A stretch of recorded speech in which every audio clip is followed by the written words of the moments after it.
Iglesia Bautista Misionera del Talar le invita a escuchar el siguiente mensaje que edificará su fe.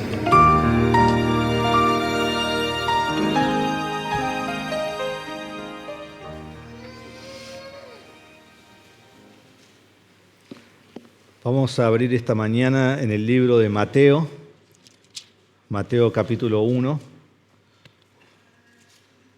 donde vamos a enfocar nuestros pensamientos en exactamente lo último que hemos cantado, que Cristo es el Rey sobre todo, el Rey eterno, el Rey al cual proclamamos. Mateo capítulo 1.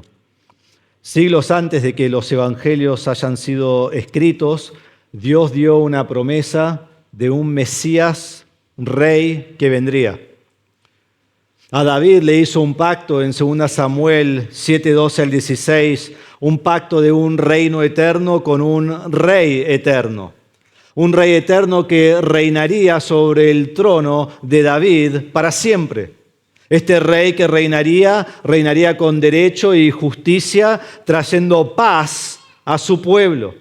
Jeremías 23 nos dice que Dios levantaría un rey que salvaría a Judá, un rey que mantendría segura a Israel, un rey que se llamaría el Señor, justicia nuestra. El Mesías esperado del Antiguo Testamento es un Mesías rey que vendría a establecer su reino futuro terrenal. Y Él es un rey que restauraría la paz de Israel y Él reinaría para siempre. Ese es el Mesías que fue prometido. Y en el Nuevo Testamento vemos este anuncio cuando el ángel se presenta a María. Recuerdan en Lucas capítulo 1, 31, dice, el ángel concebirás en tu seno y darás a luz un hijo y le pondrás por nombre Jesús. Este será grande y será llamado Hijo del Altísimo y el Señor le dará el trono de su padre David y reinará sobre la casa de Jacob para siempre y su reino no tendrá fin. Es un reino sin fin. Hebreos 1:8 nos dice que su trono es un trono eterno. Filipenses 2:9 nos dice que un día ante Él, toda persona en el cielo y en la tierra y debajo de la tierra va a caer de rodillas ante Cristo y va a confesarlo Señor. ¿Por qué? Porque Él es el Rey. En Apocalipsis nos dice que Él viene pronto y Él es el Rey de reyes y Señor de señores. Ese es nuestro Rey. Jesucristo es el Mesías Rey. Y creo que no hay ningún evangelio que presenta a Cristo como Rey de la manera que Mateo lo hace. Mateo es el experto en presentar a Cristo como el Mesías Rey. Fíjense rápidamente en Mateo capítulo 2, que vemos una comparación cuando él comienza este libro entre el rey Herodes y el rey Jesús. Y noten algo que quizás ya lo notaron, lo pueden recordar, o quizás nunca notaron esto. Pero en capítulo 2, versículo 1, dice que unos sabios llegaron del oriente y cuando llegaron, dice, después de nacer Jesús en Belén de Judá, en tiempos del rey Herodes, llegan unos sabios del oriente. En versículo 2 dice que le hacen una pregunta. La pregunta es, para parafrasear, ¿dónde está el verdadero rey? ¿Sí? Llegan a Jerusalén y dice, ¿dónde está el rey de los judíos? Entonces hay una comparación entre el rey Herodes y el rey de los judíos. En versículo 3 dice que el rey Herodes se turbó mucho al escuchar esto. En versículo 4 dice que el rey comenzó a indagar acerca de dónde nacería el Mesías. Y en versículo 9, cuando envía a los sabios a Belén, nos dice que los sabios oyeron al rey y se fueron a Belén.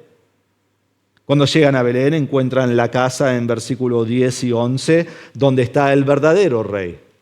Hallaron al rey, se regocijaron al ver al rey, se postraron ante el rey y le entregaron obsequios al rey, porque Jesús es el verdadero rey de los judíos y del mundo. Y Herodes, miren lo que pasa. Esto no es por accidente. Versículo 12 dice, y habiendo sido advertidos por Dios en sueños que no volvieran ¿a quién? A Herodes. Ya no es más rey. O sea, aunque sea acá, es rey, pero no es más rey. Versículo 13, al final dice, porque Herodes quiere buscar y matar al niño. Versículo 15, y estuvo allá hasta la muerte de Herodes. Versículo 16, Herodes al verse burlado. Versículo 19, pero cuando murió Herodes. Ya no es mencionado nunca más rey. ¿Por qué? Porque el verdadero rey había llegado. El verdadero rey había nacido. El rey prometido y esperado por siglos y siglos y siglos. Él nació y Herodes no es el verdadero rey. Cristo es el verdadero rey. Y Mateo lo muestra de manera impresionante. El verdadero rey y Mesías es Jesús. Y creo que no hay mejor pasaje en todas las Escrituras que describan la certeza de rey como lo hace Mateo en capítulo 1. Y no se sorprendan, pero no versículo 18, sino versículos 1 al 17. 1 al 17. En esta genealogía. Una genealogía que parece aburrida. Una genealogía que quizás leemos con rapidez o empezamos a leer Mateo y decimos, no sabía que Mateo empezaba así. Voy a saltear el versículo 18, ¿sí? Donde empieza la historia verdadera. Una genealogía que parece sin importancia, pero en verdad lo que vemos es que Mateo abre el Nuevo Testamento de la manera más sorprendente que podríamos imaginar. Es allí donde Mateo desde el comienzo de su libro presenta a Cristo como el Rey. Pero no es cualquier rey, no es cualquier rey. Cristo es el rey que cumple todas las promesas del Antiguo Testamento. Cristo es el rey lleno de gracia y misericordia. Cristo es el rey y el único digno de sentarse en el trono eterno del rey David. Es el único. Entonces, cuando nosotros pensamos en la Navidad, nuestros pensamientos nos llevan a muchos pasajes, a muchas narraciones que hemos leído hoy, que hemos cantado. Quizás nuestros pensamientos nos llevan al Antiguo Testamento, a las profecías de Isaías 7 y de Isaías 9. Quizás nos lleva a Miqueas 5 y habla de dónde nacería Jesús en Belén. Quizás pensamos en el Nuevo Testamento y nuestros pensamientos nos llevan a Lucas con la historia de Zacarías y Elizabeth y el nacimiento de Juan que vendría antes del Mesías y quizás el pensamiento nos lleva a la aparición del ángel a María en donde él le anuncia a ella que va a tener un hijo como virgen y ese niño va a ser el Salvador del mundo. O quizás mi pensamiento continúa en Lucas al intercambio de bienaventuranzas entre Elizabeth y María y la oración de María diciendo que el Señor es su salvación. O quizás después de eso, de Zacarías, recuerdan que su lengua fue atada y cuando él finalmente creyó la promesa, Dios le suelta la lengua y él comienza a hablar y inmediatamente él profetiza acerca de Juan que nacería y el Mesías que vendría después de su hijo, al cual su hijo anunciaría. O quizás en capítulo 2 de Lucas, en el cual nace Jesús en este mundo oscuro y de tinieblas absolutas. Un nacimiento que se lleva a cabo entre animales en una cueva en Belén, donde Jesús es recostado en un pesebre, de donde comían los animales, porque no había lugar para él en el mundo que él creó. O quizás después el anuncio a los pastores, los menos esperados, que escuchen el anuncio de el Salvador, Mesías, y los ángeles estallan en el cielo lleno de la gloria de Dios y anuncian que el niño Jesús ha nacido y Él es el Salvador del mundo.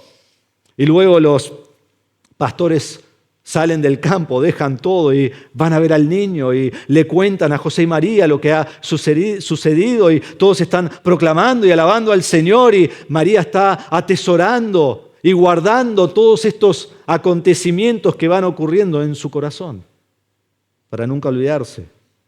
O quizá venimos a Mateo y es común que vayamos a Mateo 1, 18 al 25 en nuestros pensamientos en la Navidad y pensar acerca de José, un hombre recto que no quiso difamar a María y cuando tuvo un sueño que el ángel le dijo que María tendría un hijo y ese niño fue concebido del Espíritu Santo, José hizo exactamente lo que Dios quería y este niño era Jesús, el Salvador del mundo. O aún los sabios que leímos recién, que vienen de lejos para adorar al Señor Jesucristo. O quizás nosotros podemos pensar en la eternidad de Jesús. Entonces leemos Juan 1 al 5, Hebreos 1 al 3 y ponemos nuestro pensamiento en el maravilloso Jesucristo eterno, sin principio y sin fin, porque ese es nuestro Salvador. Hay muchos lugares a los cuales podríamos ir para Navidad, pero este año, aunque sea para mí, mi tiempo y mi pensamiento y mi mente ha vuelto una y otra vez a Mateo capítulo 1, versículos 1 al 17. Y quizás vos decís, bueno, pero una genealogía. ¿Por qué? ¿por qué no asistí a otra iglesia esta mañana? ¿Sí? Donde íbamos a ver una historia de Navidad común y corriente, ¿no? Este pastor loco que quiere hablar de una genealogía. Pero van a ver que esta es, para mí, la genealogía más fascinante de toda la Biblia. Es una genealogía genial, ¿sí? Así lo pueden recordar. Es la genealogía de Jesús, el Rey Mesías. La genealogía de Jesús, el Rey Mesías. Vamos a leer, traten de prestar atención mientras leemos, hay muchos nombres. Quizás voy a leer algunos mal, no importa, pero vamos a enfocar en lo que dice ahí, a ver si ya podemos ir poniendo nuestro pensamiento en lo grandioso que es esto y lo que nos está diciendo Mateo. Dice Mateo 1:1, libro de la genealogía de Jesucristo, hijo de David, hijo de Abraham. Abraham fue padre de Isaac, Isaac de Jacob y Jacob de Judá y de sus hermanos. Judá fue padre de Fares y de Sara, cuya madre fue Tamar. Fares fue padre de Esrom y Esrom de Aram. Aram fue padre de Aminadab. Aminadab de Naasón y Naasón de Salmón. Salmón fue padre de Booz, cuya madre fue Rahab. Booz fue padre de Obed, cuya madre fue Ruth. Y Obed fue padre de Isaí. Isaí fue padre del rey David. Y David fue padre de Salomón, cuya madre Betsabé había sido mujer de Urías. Salomón fue padre de Roboam, Roboam de Abías y Abías de Asa. Asa fue padre de Josafat, Josafat de Joram y Joram de Usías. Usías fue padre de Jotam, Jotam de Acaz y Acaz de Ezequías. Ezequías fue padre de Manasés, Manasés de Amón y Amón de Josías. Josías fue padre de Jeconías y de sus hermanos durante la deportación a Babilonia. Después de la deportación a Babilonia, Jeconías fue padre de Salatiel y Salatiel de Zorobabel. Zorobabel fue padre de Abiud, Abiud de Eliakim y Eliakim de Azor. Azor fue padre de Sadoc, Sadoc de Akim y Akim de Eliud. Eliud fue padre de Eleazar, Eleazar de Matán y Matán de Jacob. Jacob fue padre de José, el marido de María, de la cual nació Jesús, llamado el Cristo. De manera que todas las generaciones, desde Abraham hasta David, son 14 generaciones. Y desde David hasta la deportación a Babilonia, 14 generaciones. Y desde la deportación a Babilonia hasta Cristo, 14 generaciones. Hermanos, esta es la genealogía de Jesús, el Rey Mesías. Nunca lo escucharon leído con tanto entusiasmo, ¿no? Vos no lo leíste así nunca. Bueno, anda a casa y recitalo y léelo con todo tu entusiasmo. Lo primero que vamos a ver son 4 puntos. El primero es el rey en su contexto genealógico. El rey en su contexto genealógico. El Nuevo Testamento abre para nosotros de la manera más extraña. De la manera más extraña. Realmente, si somos honestos, nos parece aburrido. Quizás aún nos molesta un poquito, porque le decimos a alguien que lea Mateo y le decimos, bueno, pero empezá en versículo 18, ¿no? Pues nos molesta un poco. Quizás no es de nuestro interés y nos parece sin importancia, nos parece una pérdida de tiempo y a veces miramos versículo 16 a donde está Jesús mencionado, ¿no? Y ahí empezamos. Así que no les voy a hacer levantar la mano, pero sé que muchas veces hacemos eso. Pero para el judío, el Nuevo Testamento abre de manera común y de manera asombrosa, de manera asombrosa. Es una genealogía y una genealogía para el judío es de suma importancia y es a ellos a quien Mateo les está escribiendo. Y en especial es de suma importancia una genealogía que es del Mesías. Entonces lo que hace Mateo es que Mateo pone el cimiento de todo el Evangelio con una genealogía precisa acerca del Mesías esperado. Y van a notar que en todo el libro de Mateo nunca ellos quieren ver si Jesús realmente puede ser o no el Mesías. Ellos saben que Él puede ser el Mesías. Y Mateo lo deja muy claro. Nadie nunca argumenta en contra de eso. Entonces Mateo hace esto desde el principio. Es en esta genealogía que él establece a Jesús en la línea de Israel, en la línea de Judá, en la línea de los reyes del Antiguo Testamento, en las líneas en las cuales Jesús debía venir, el Mesías debía venir. Y comienza en versículo 2 con Abraham, en el cual nos recuerda del plan de salvación de Dios. Dios le prometió a Abraham una descendencia para siempre. Le dice en Génesis 12:3, en ti serán benditas todas las familias de la tierra. Y luego continúa con David en versículo 6, en el cual nos recuerda que el Mesías será el Rey eterno. A David le prometió un Rey eterno. Le dice en 2 Samuel 7:16, tu trono será establecido para siempre, por los siglos de los siglos. Un autor dice así: la genealogía es una parte vital de la concepción del Evangelio según Mateo. Es un currículo de la historia de salvación como Dios ha tratado con Israel. Si queremos ver la estructura de este pasaje, lo podemos ver en versículos 1 y versículo 17. En versículo 1 nos muestra Mateo que Jesús es el hijo de David, el hijo de Abraham. Como tal, Él es el Cristo, el Mesías. Y en versículo 17 nos da la estructura de versículos 2 al 16. Nos dice que desde Abraham hasta David hay 14 generaciones. Eso lo vemos de versículos 2 al 6. Luego dice que de David hasta la deportación a Babilonia hay 14 generaciones. Eso lo vemos de versículo 6 a 11. Y después, desde la deportación a Babilonia hasta Jesús hay 14 generaciones más. Eso lo vemos de versículos 12 al 16. Ahora paro por un momento y hago un paréntesis. ¿Qué es la deportación a Babilonia? Cuando Israel tuvo su reino, luego de Salomón, bajo Roboam, se dividió entre el reino del norte y el reino del sur. El reino del sur era Judá, y Judá hizo lo malo ante los ojos del Señor por siglos y siglos y siglos. Entonces vino Nabucodonosor en la soberanía de Dios y llevó a Israel o a Judá a Babilonia. Y lo hizo en 3 deportaciones. Esto va a ser muy importante, especialmente cuando lleguemos al versículo 11. Lo hace en 3 deportaciones. La primera en 605 a.C., la segunda en 597 a.C. y la tercera en 586, cuando viene Nabucodonosor y ya quema toda Jerusalén y se lleva a todos y deja a los más pobres nada más. Entonces, en esas 3 deportaciones es en las cuales él los lleva. Aquí habla específicamente de la deportación de 597, la del medio, ¿sí? Y vamos a hablar más de eso en un momento. Ahora, Mateo no es la única genealogía que vemos en la Biblia acerca de Cristo. Recuerdan que cuando estudiábamos Lucas, vimos la genealogía de Jesús también allí, en Lucas capítulo 3, versículos 23 en adelante. Entonces, déjenme rápidamente comparar estas 2 genealogías, porque son diferentes. Lucas comienza con Jesús y termina con Adán, y en realidad termina con Dios. Y Lucas traza la genealogía de Jesús por parte de María. ¿Y su propósito cuál es? Demostrar que Jesús es 100% hombre y 100% Dios al mismo tiempo. Él es el Hijo de Dios y el único digno de ser el Salvador del mundo. Eso es lo que Lucas está demostrando. Mateo comienza con Abraham, está invertido esto, comienza con Abraham y termina con Jesús. Y no traza la línea de María, sino que traza la línea de José. Y su propósito no es mostrar que Jesús es el Salvador del mundo, aunque eso es verdad. Su propósito es demostrar que Él es el Mesías Rey y el único digno de sentarse sobre el trono de David.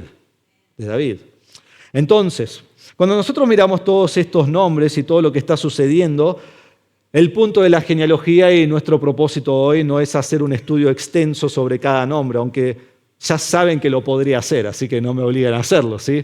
Pero esto iba a durar un mes si hago eso. Entonces vamos a tocar distintos elementos fundamentales que describen a Jesús como el Mesías Rey, así que vamos a saltear varios y muchos nombres, ¿sí? Aunque me gustaría tocar casi todos. Pero cuando empezamos vemos que esto dice, y por esto es tan importante volver el enfoque a Cristo, este es no acerca de todos los nombres, sino es el libro de la genealogía de Jesucristo. De eso se trata. Y en el original dice de Jesús Cristo. Separa estos dos, no es una palabra toda junta, es Jesús Cristo. Jesús significa Jehová salva. Y Cristo es la palabra hebrea que significa Mesías o ungido. Entonces es la genealogía de Jesucristo, el Salvador Mesías esperado de Israel. Ya comienza la primera frase y los judíos están como, ¿viste? Es una locura. Entonces es la genealogía del Salvador Mesías esperado de Israel. Ese es el rey en su contexto genealógico. Segundo, vemos al rey esperado. El rey esperado. Dice versículo 1, libro de la genealogía de Jesucristo, hijo de David, hijo de Abraham. Desde el comienzo, Mateo establece a Jesucristo como hijo de 2 hombres. Antes de comenzar la genealogía, porque en realidad comienza en versículo 2. Y Mateo describe a Jesús como el hijo de David y a Jesús como el hijo de Abraham. Y debemos prestar atención porque pone a estos dos hombres al frente de la narración. Porque en realidad vuelve a repetir a Abraham en versículo 12 y vuelve a repetir a David en su lugar histórico en versículo 6. Entonces, ¿por qué él toma estos dos nombres y los pone al frente? Él es el hijo de David y él es el hijo de Abraham. ¿Quién es este Jesús? El hijo de estos dos hombres. ¿Por qué tiene importancia esto? ¿Por qué elige a estos dos hombres? Bueno, qué buena pregunta, gracias por preguntarlo, ¿sí? El hijo de David, miremos primero. Hijo de David. David fue el gran rey de Israel. Si notan en la genealogía, quizás notaron que el único, aunque hay 15 reyes mencionados, el único que es mencionado rey es David. Versículo 6 dice, Isaí fue padre del rey David. Él es el único de todos. ¿Por qué? Porque David es visto como el rey preeminente de Israel. David es el gran rey. Vas hoy todavía a Israel, a Jerusalén, y vas a la ciudad de David. Y es el gran rey de Israel. Él fue un guerrero valiente, él ejerció poder y autoridad, él conquistó como ningún otro, él fue el rey más grande de Israel. Y al final de su vida, David como que se siente mal porque él vive en una casa muy linda, pero el arca del pacto está en un tabernáculo, en una tienda. Entonces, lo que quiere hacer David es construir un templo al Señor. Y empieza a hacer un montón de preparaciones y preparativos para construir este templo. Y cuando lo va a hacer, Jehová Dios habla al profeta Natán y le dice, decir a David que no va a construir el templo. ¿Por qué no lo puede construir? Porque Dios le dice, vos derramaste mucha sangre y entonces vos no vas a construir el templo. Pero dentro de esa prohibición, Dios le hace dos promesas. ¿Sí? En 2 Samuel capítulo 7, versículo 12, pueden escuchar, dice así, cuando tus días se cumplan y reposes con tus padres, levantaré a tu descendencia después de ti, el cual saldrá de tus entrañas y estableceré su reino. Él edificará casa a mi nombre. Esta es una promesa inmediata. Tu hijo va a nacer, este hijo es Salomón, que está en versículo 6 también aquí, y versículo 7 de nuestra narración. Y Salomón construiría un templo para Jehová Dios. Y lo vemos en 2 Samuel, en Crónicas, que él construye este templo. Pero después de dar una promesa inmediata de su hijo, Jehová Dios da una promesa eterna, en el cual nosotros somos parte de esta promesa. Dice, yo estableceré el trono de su reino para siempre. Tu casa y tu reino permanecerán para siempre delante de mí. Tu trono será establecido para siempre. Añade una promesa futura. Un descendiente de David se sentaría sobre el trono de David en Jerusalén para siempre.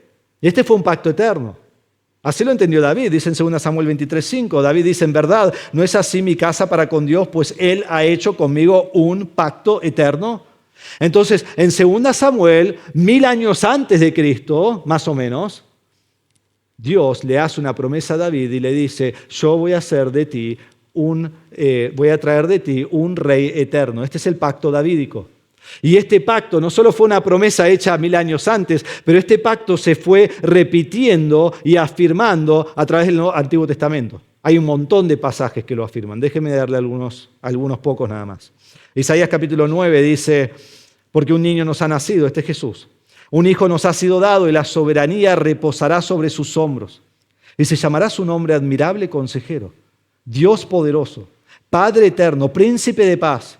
Y el aumento de su soberanía y de la paz no tendrán fin sobre el trono de David y sobre su reino, para afianzarlo y sostenerlo con el derecho y la justicia desde entonces y para siempre. Dios le recuerda 300 años más tarde, recuerden, viene un Mesías y el Mesías que viene, Él es el rey que se sienta sobre el trono de David. Esto es lo que los judíos esperaban. En Jeremías 33:15, que son algunos años después de Isaías, dice, en aquellos días, en aquel tiempo haré brotar de David un renuevo justo y Él hará juicio y justicia en la tierra. Más adelante en Zacarías 6:13, sí, Él reedificará el templo del Señor y Él llevará gloria y se sentará y gobernará en su trono. Será sacerdote sobre su trono y habrá consejo de paz. Este es el Mesías. El Mesías esperado por los judíos es un Mesías rey, un rey que cumple con estas profecías. Eso es lo que ellos esperaban. Y entonces Mateo dice, libro de la genealogía de Jesucristo, el hijo de David. Cristo es el cumplimiento del pacto davídico. Cristo es el Rey eterno prometido por siglos y siglos que al final ha nacido y Él reinará sobre el trono de David para siempre. Y la Biblia dice que su trono no tendrá fin y su trono no será destruido, será eterno. Entonces, antes que comience la genealogía, la primera característica que Mateo quiere que entendamos acerca de este hombre Jesucristo es que Él es el hijo de David. Él es el esperado Rey Mesías. Pero luego dice hijo de Abraham, hijo de Abraham. Como dijimos, David vivió 1000 años antes de Cristo y con 3 palabras, hijo de Abraham, Mateo vuelve 1000 años más, 1000 años más. Abraham vivió 1000 años antes de David, 2000 años antes de Cristo. Y la Biblia nos dice que Dios, Jehová Dios, escogió a Abraham entre todos los hombres de la tierra e hizo un pacto con él. Nos dice en Génesis capítulo 12, 1 y 2, y el Señor dijo a Abraham, haré de ti una nación grande y te bendeciré y engrandeceré tu nombre y serás bendición.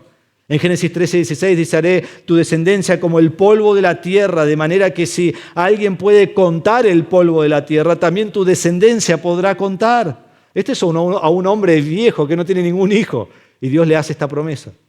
Una promesa de una tierra, una promesa de una gran nación y una promesa de una simiente, una descendencia. Y este pacto no solo fue momentáneo, sino que fue un pacto eterno. Génesis 17:7 dice, estableceré mi pacto contigo y con tu descendencia después de ti por todas sus generaciones, por pacto eterno, de ser Dios tuyo y de toda tu descendencia después de ti. Esto no solo fue un pacto eterno, sino un pacto que comenzó con Israel y luego este pacto incluiría al mundo entero. Este pacto incluye a nosotros. En Génesis 12:3, Dios dice, bendeciré a los que te maldigan y al que te maldiga maldeciré. Bendeciré a los que te bendigan y al que te maldiga maldeciré. En ti serán benditas todas las familias de la tierra. En ti serán benditas todas las naciones. Eso te incluye a vos. Eso me incluye a mí. En Abraham Dios bendeciría a todas las familias, a todo el mundo entero. Y como vimos en Génesis 17:7 dice, de ser Dios tuyo y de tu descendencia. Entonces nos preguntamos, ¿quién es el cumplimiento de este pacto hecho a Abraham? ¿Quién es el cumplimiento? Bueno, escuchen con atención, Gálatas 3:16 nos dice, ahora bien, las promesas fueron hechas a Abraham y a su descendencia. No dice y a las descendencias, como refiriéndose a muchas, sino más bien a una, a tu descendencia, es decir, Cristo. Cristo. Pablo nos dice, ¿quién es el cumplimiento de esa promesa? Es Cristo. Cristo cumple todas las bendiciones del pacto abrahámico. Cristo es el cumplimiento que no solo reinará sobre la tierra de Abraham, sino que tampoco solo traerá salvación a su tierra, como dice Mateo 1:21, dará a luz un hijo y le pondrás por nombre Jesús, porque él salvará a su pueblo de sus pecados. No solo salva a su pueblo, sino que Cristo vino para salvar a todas las naciones, para salvar a todas las familias de la tierra, tal como Dios lo prometió en Génesis capítulo 12, versículo 3. Entonces, noten esto, el Evangelio de Mateo comienza con Cristo. Hay acá un mosquito, creo que lo agarré como el señor Miyagi. Acá en Mateo, ¿sí? Vemos que comienza con Cristo siendo el cumplimiento del pacto abrahámico, el cual traerá salvación a todo el mundo. Así comienza, Él es el hijo de Abraham. Y cuando vamos al final del libro, a Mateo capítulo 28, versículo 19, vemos que Él trae salvación a todos. Dice, vayan pues y hagan discípulos ¿de qué? De todas las naciones. Esta salvación no es solo para Israel. Allí comienza, es para todo el mundo. Y Lucas aún dice, vayan y prediquen el evangelio de arrepentimiento a todas las naciones. Entonces, lo que comienza con la familia de Abraham, lo que comienza con Israel, es para todo el mundo y se cumple en Cristo. Ahora, ¿cómo soy yo parte de esta promesa abrahámica? Bueno, en Gálatas 3, 7 al 9, miren cómo soy yo, hijo de Abraham, miren cómo son ustedes, hijos de Abraham. Dice, por tanto sepan que los que son de fe, estos son hijos de Abraham. Ahí habla de fe en Cristo. La Escritura, previendo que Dios justificaría a los gentiles, a las naciones por la fe, anunció de antemano las buenas nuevas a Abraham, diciendo, en ti serán benditas todas las naciones. Así que los que son de la fe son bendecidos con Abraham, el creyente. Y si ustedes son de Cristo, entonces son descendencia de Abraham, herederos según la promesa. Todo aquel que cree en Cristo como su Salvador es parte de este pacto. Bendito en Cristo, prometido por Dios. Entonces Mateo está diciendo al abrir el Nuevo Testamento, Cristo es el Rey que trae esperanza a todo el mundo entero. Y así Cristo es el cumplimiento del pacto davídico y el cumplimiento del pacto abrahámico. Es el Rey esperado que se sienta sobre el trono de David y es el Rey esperado y la simiente esperada que trae salvación a todo el mundo. Entonces salva a todos y después reina sobre todos. Todos aquellos que creen en Él. Entonces ese es el Rey esperado. El Rey esperado en versículo 1. Luego en versículos 3 en adelante vemos el Rey de gracia. El Rey de gracia. Como dije, hay muchos nombres que me gustaría tocar y me gustaría expandir y poder hablar acerca de ellos. Pero dentro de todos estos nombres hay 5 nombres que resaltan por lo que está ocurriendo en la genealogía. Entonces son esas personas las cuales vamos a seguir. Una genealogía, y las genealogías comunes de todo el Antiguo Testamento y del Nuevo Testamento, solían trazar los nombres de los hombres, y solo los hombres. Es extraño que una genealogía trazara el nombre de mujeres. Aún cuando miramos en la genealogía de Jesús, en el libro de Lucas, capítulo 3, 23 en adelante, allí Lucas traza la genealogía de Jesús por parte de María. Pero ¿saben qué es interesante? A María nunca la menciona. Porque no era común y corriente mencionar a las mujeres, era común mencionar solo a los hombres. Por eso, de manera totalmente sorprendente, vemos que Mateo inserta a 5 mujeres en su genealogía. Y entonces nos lleva a prestar atención a esas mujeres. ¿Ves? Las mujeres que dicen, nunca habla de mujeres, acá hay una lista de hombres, vamos a hablar de las mujeres, ¿sí? Así están contentas. Esta decisión de Mateo es asombrosa.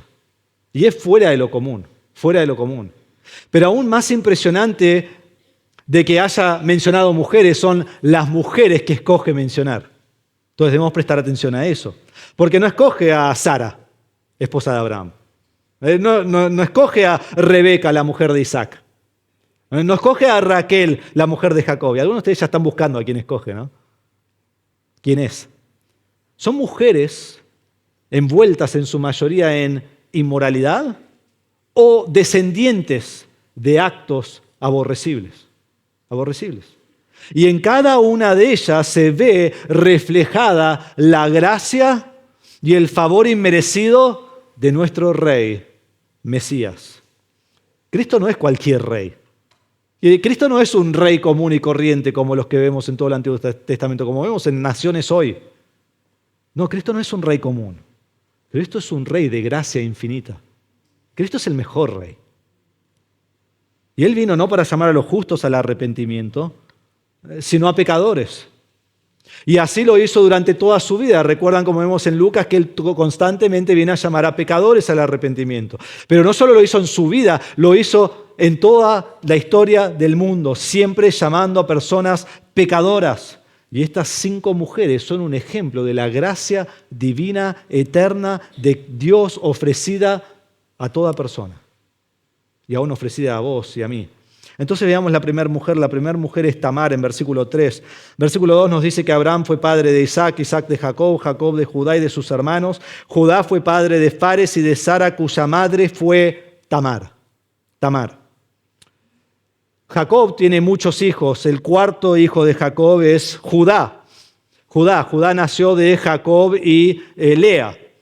Y Judá tiene 3 hijos. Esta historia la pueden encontrar en Génesis 38. No vamos a ir ahí a leerlo, pero se las voy a contar. En Génesis 38 nos dice que Judá tiene 3 hijos. El primer hijo se llama Er, el segundo hijo se llama Onán y el tercer hijo se llama Sela, o Selá, creo que es Sela. Judá dio a Tamar como mujer a su primer hijo Er, en Génesis 38, 6. Pero Er hizo lo malo ante los ojos de Jehová, entonces Jehová Dios le quitó la vida, lo mató. Y según la ley de Moisés, aunque esto ocurre antes de la ley, pero se ve que ya era una tradición en Génesis, pero después, según la ley de Moisés, si alguien se casa con un hombre y ese hombre muere y no le deja hijos, entonces el hermano de ese hombre debe casarse con ella y darle hijos. Y entonces esto se llamaba el matrimonio levirato. Entonces Judá sabe esto, que esta era la tradición allí en ese tiempo en Génesis. Entonces Judá le da a Tamar a su hermano, al segundo hermano, que se llama Onán. Como diciendo, bueno, andá y cumplí con tu deber, pobre Onán, ¿no? Tiene que estar con la mujer de su hermano. Entonces él hizo eso. Pero Onán no le quería dar hijos. Entonces lo pueden leer ahí, no lo voy a describir, pero él no le da hijos a ella. Y hace algo aborrecible ante Dios para no darle hijos. Entonces Jehová lo mata. Él muere también. Entonces lo que corresponde es que Judá le dé su tercer hijo, Sela, a Tamar. Pero Judá ahora está pensando, el primero murió, el segundo murió, a esta mujer no le puedo entregar ningún otro hijo. Entonces rehúsa y dice, no te voy a dar, espera que sea grande. Y parece que pasa el tiempo, él es grande y Tamar se da cuenta que no se lo va a dar al hijo. Y Tamar está muy enojada.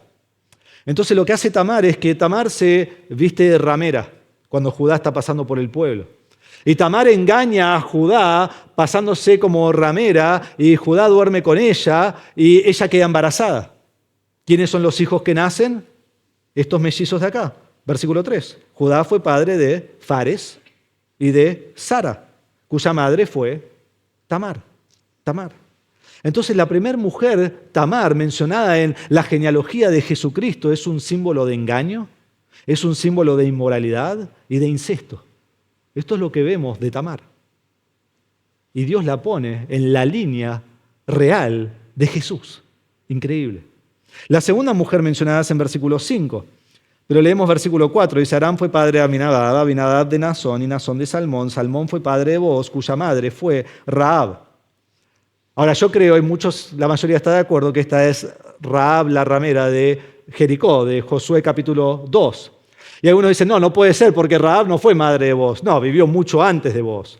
Pero cuando vemos aquí en nuestro texto, este fue padre de este o este engendró a este, depende de la traducción que tenés, no está diciendo que es padre directo de tal, sino que está diciendo que puede ser padre directo de tal o que también está dentro de su descendencia y es un ancestro, como lo que vemos aquí. Esto está hablando de Rahab, la ramera de Jericó. ¿Y qué hizo ella? Ella escondió a los espías cuando vinieron a Jericó y Dios le perdonó la vida. Ella es alabada por su fe en Santiago capítulo 2 y en Hebreos capítulo 11, pero ella era una ramera.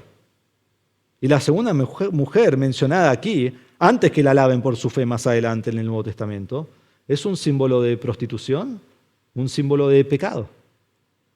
Y Dios le perdonó la vida a una ramera y la estableció en la línea genealógica del Mesías. La tercera mujer es Ruth. Dice versículo 5, Salmón fue padre de Booz, cuya madre fue Rahab, Booz fue padre de Obed, cuya madre fue Ruth.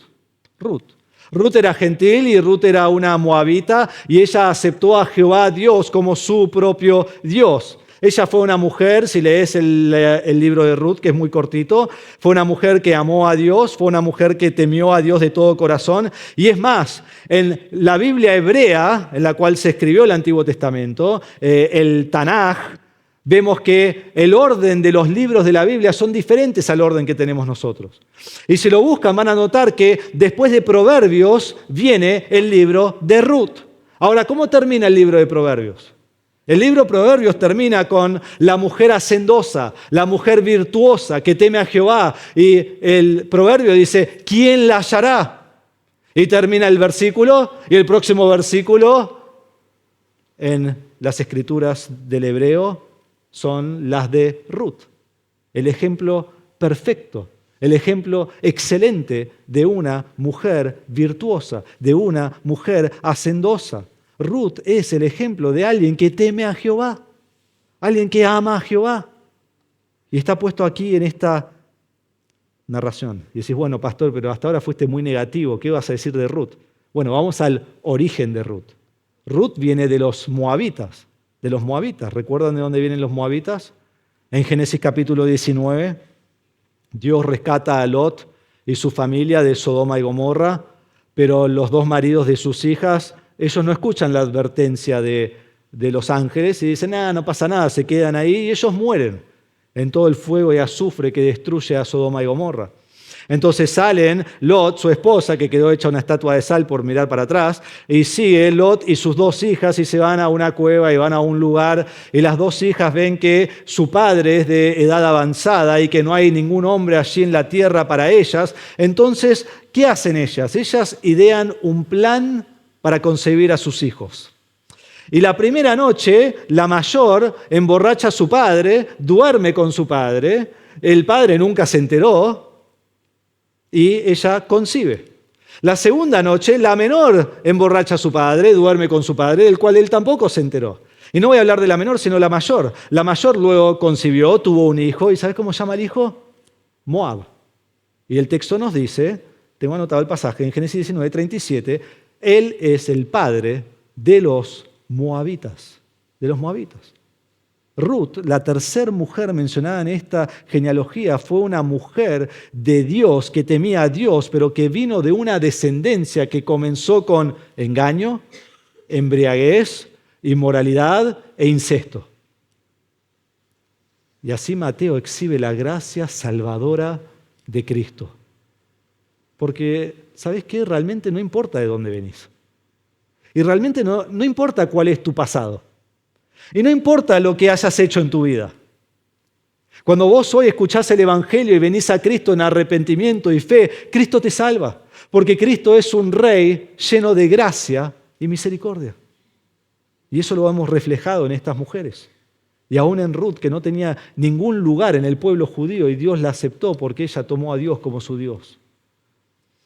La cuarta mujer mencionada es Betsabé, aunque en realidad no es mencionada, solo en nuestra traducción que inserta el nombre.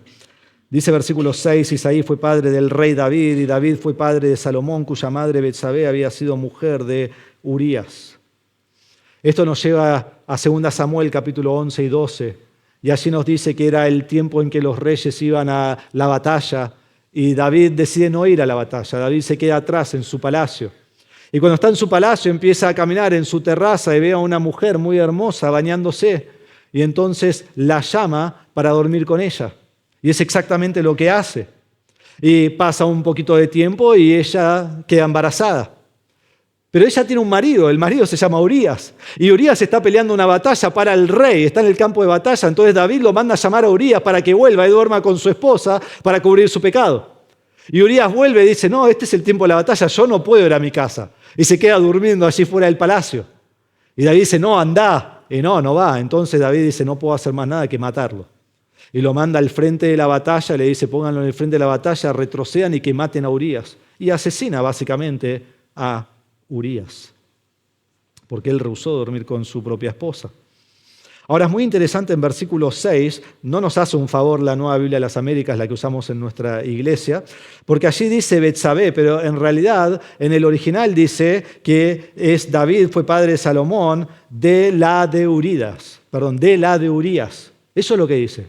No dice que es Betsabé, no dice que es la mujer de Urías, simplemente dice de la de Urías. O sea, de la mujer de Urías, de la que pertenecía a Urías, la mujer que David no tenía ningún derecho ni siquiera a tocar ni a mirar. Ella pertenecía a Urías. Entonces, cuando dice esto aquí, esto es un símbolo de adulterio, de engaño, de asesinato y de consecuencias horribles. El bebé que tiene muere a los días. Pero por la gracia de Dios, luego de David y Betsabé, viene el hijo Salomón. ¿Me estás cargando, Dios? ¿Por qué hiciste eso? Porque Dios es un Dios de gracia. Y entonces Salomón va a ser el rey que va a edificar el templo y el rey del cual va a venir también Jesús, el Mesías. Ahora, Mateo pudo haber escondido esto. Él no tenía por qué mencionar esto. Él podría haber dicho David, y David vino a Salomón y seguir. Pero él expone a luz el pecado atroz del rey más preeminente de todo Israel, de toda su historia. Y al hacer eso lo que hace es eleva la gracia del Salvador a un plano infinito. El Mesías que viene es mucho más grande que el rey David. Y él no peca, y él es lleno de gracia y aún perdona a David lo que él ha hecho. Con eso vamos a la última mujer mencionada, quizá lo pudieron adivinar, si no busquen mucho, María. María, la cual no es mencionada en el libro de Lucas, pero aquí sí, en la genealogía de Lucas no es mencionada. Dice, Jacob fue padre de José, el marido de María, de la cual nació Jesús llamado el Cristo. Cuando nosotros miramos la narración de Lucas capítulo 1, vemos que María fue una mujer pura, María fue una mujer que amaba a Dios, María fue una mujer que temía a Dios, fue una mujer que creyó en las promesas de Dios, algo que Zacarías no hizo cuando le prometió un hijo. Ella no fue adúltera, ella no fue ramera, ella no cometió ninguna clase de inmoralidad, aunque interesantemente e irónicamente es de lo que hubiera sido acusada, ¿no?, al tener un bebé engendrado del Espíritu Santo. Pero aunque ella fue pura y amaba a Dios, ella fue pecadora. Ella fue pecadora. María es llena de pecado, no llena de gracia, igual que todos nosotros. Y María necesitaba un Salvador, tenía necesidad del Mesías Salvador. Entonces la quinta mujer que vemos aquí, aún la madre de Jesús, la madre podría ponerlo de Dios, es en realidad alguien que necesita ser salva por Jesucristo. Ella no tiene gracia ni infunde gracia. Es una pecadora salva por la gracia del Señor. Entonces cuando miramos estas 5 mujeres vemos que Cristo es el Rey de toda gracia. Cristo vino a reinar sobre aquellos pecadores al cual salva con su gracia infinita. Y vez tras vez cuando Jesús habla, Él dice cosas como Lucas 19:10, que el Hijo del Hombre ha venido a buscar y salvar lo que se había perdido. En Mateo 9:13, pero vayan y aprendan lo que significa misericordia quiero y no sacrificio, porque no he venido a llamar a justos, sino a pecadores al arrepentimiento. Entonces Cristo es un Mesías que reina con gracia sobre los pecadores, al cual Él les ha otorgado la salvación y la vida eterna, el favor inmerecido. A estas 5 mujeres, y lo hermoso de ver a ellas es que ahí nos vemos a nosotros. Decís, yo pensé que yo era re pecador, pero mirá la lista de ellas. ¿No te hace sentir bien? Porque sabés que si murió por ellos, murió por vos también. Somos receptores de la gracia inmerecida de Dios. Este es nuestro gran Mesías Rey. Es un Rey de gracia divina. Es un Rey diferente a cualquier otro Rey. En cuarto y último lugar vemos al Rey imposible. El Rey imposible. En versículos 6 al 16, Mateo comienza a trazar la línea real de Jesús, ¿no? Con el primer rey David. Hubo un rey antes, Saúl, pero él no está en la línea de Jesús. David está. Entonces comienza con David y traza a todos estos reyes, a David y Salomón, y después a 13 reyes de Judá. Judá tuvo 20 reyes, comenzando con Roboam, el hijo de Salomón. Y él traza 13 de esos 20 reyes. El último que menciona él, aunque no fue el último rey de Judá, porque su tío fue rey último, pero el último rey que traza Mateo es Jeconías. Él fue el último rey en la línea de David, aunque el anteúltimo rey. Y él reinó durante la deportación a Babilonia. Lo vemos en versículo 11. Dice, Josías fue padre de Jeconías y de sus hermanos durante la deportación a Babilonia. Jeconías fue un rey que hizo lo malo ante los ojos del Señor. Fue un rey que reinó solo 3 meses en Jerusalén y luego Dios lo castigó por su pecado. Y dice en Jeremías 22 que le arrancó el reino, se lo quitó. Y él fue llevado cautivo por Nabucodonosor en esa, ¿se acuerdan que habían 3 deportaciones? En la del medio, en 597. Nos dice 2 Reyes 24 que él es llevado a Babilonia. Pero además de ser llevado cautivo, hay algo mucho más importante que ocurre. Nos dice Jeremías 22:30, escuchen esto, Dios maldice a Jeconías y a su línea. Dice así dice el Señor, inscriban a este hombre como sin hijos Hombre que no prosperará en sus días, y escuchen esto, porque ninguno de sus descendientes logrará sentarse sobre el trono de David ni gobernar de nuevo en Judá. ¿Qué es lo que dice? Nunca más habrá un descendiente de Jeconías que se siente sobre el trono. Y no lo hubo porque el último que reinó era su tío. No hubo nadie después de él. Hermanos, acá hay un problema. ¿Lo ven el problema? ¿Lo ven? Jeconías, ¿en qué línea está? En la línea real de Jesús. Entonces Cristo no puede ser el rey. Cristo no puede sentarse sobre el trono de David, porque la línea ha sido maldita. No hay oportunidad de que lo haga. Es más, la promesa de Dios no se puede cumplir porque nunca habrá un rey que cumpla con el pacto davídico, que venga de David y al mismo tiempo no pueda ser de David. No hay nadie. Es imposible. Y he leído esta semana qué hacen los judíos con este pasaje. Dicen que después se arrepiente Jeconías, inventan, pues no está en la Biblia. Se arrepiente y entonces Dios vuelve de su pacto. Pero no, Dios nunca vuelve de su palabra. Nadie puede sentarse sobre el trono de David. Dios es una promesa imposible de cumplir.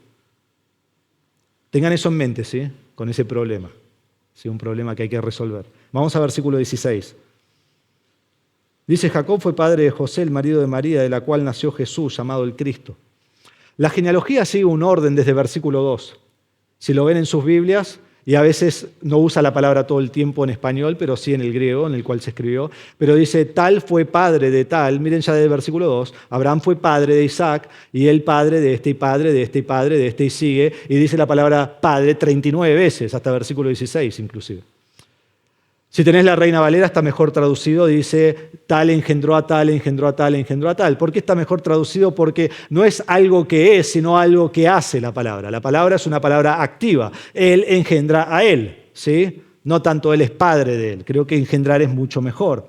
Y 39 veces desde versículo 2 hasta versículo 16 al principio dice tal y tal engendró a este y engendró a este de manera activa y sucesiva hasta inclusive versículo 16 donde dice Jacob engendró a José. Jacob engendró a José. Pero luego en la segunda parte de versículo 16 hay un cambio. Dice Jacob, bueno lo leo como dice acá, fue el padre de José, el marido de María, de la cual nació Jesús llamado el Cristo. Hay dos cosas que tenemos que ver acá. Primero, la cual es un pronombre femenino, mostrando que Jesús no nació de José. ¿Sí? Y ahí vimos padres engendrando a padres, es lo que está mostrando. Jesús nace de María y solo de María, no de José. Y aquí usa también la palabra engendrar. Es la misma palabra. 39 veces dice activamente engendró, engendró, engendró, engendró. Y aquí dice de la cual nació, o podríamos traducirlo de la cual fue engendrado. Ya no es más activo, alguien engendrando a alguien, sino alguien siendo engendrado. María no engendró a Jesús. Entonces lo que vemos acá es que no fue algo que hizo María. Fue algo que le sucedió a María. Es como que se usó su cuerpo nada más. De esta manera, José no engendró a María. José no engendró a Jesús. ¿Sí? Saben lo que estoy diciendo. José no engendró a Jesús. José fue solo el marido de María. María no engendró a Jesús. A María le nació Jesús. Entonces, ¿quién engendró a Jesús? Mateo 1:20. Pero mientras pensaban en esto, se le apareció en sueños un ángel del Señor diciendo, José, hijo de David, no temas recibir a María tu mujer, porque el niño que se ha engendrado en ella es del Espíritu Santo. La concepción de María, de Jesús en María, se realizó por obra única y exclusiva del Espíritu Santo. El Espíritu Santo engendró a Jesús. Y aquí en la genealogía tenemos la primera mención del nacimiento virginal de Jesucristo. La primera mención aquí en versículo 16. Ahora, ¿por qué es tan importante que lo mencione aquí Mateo? ¿Por qué es tan importante?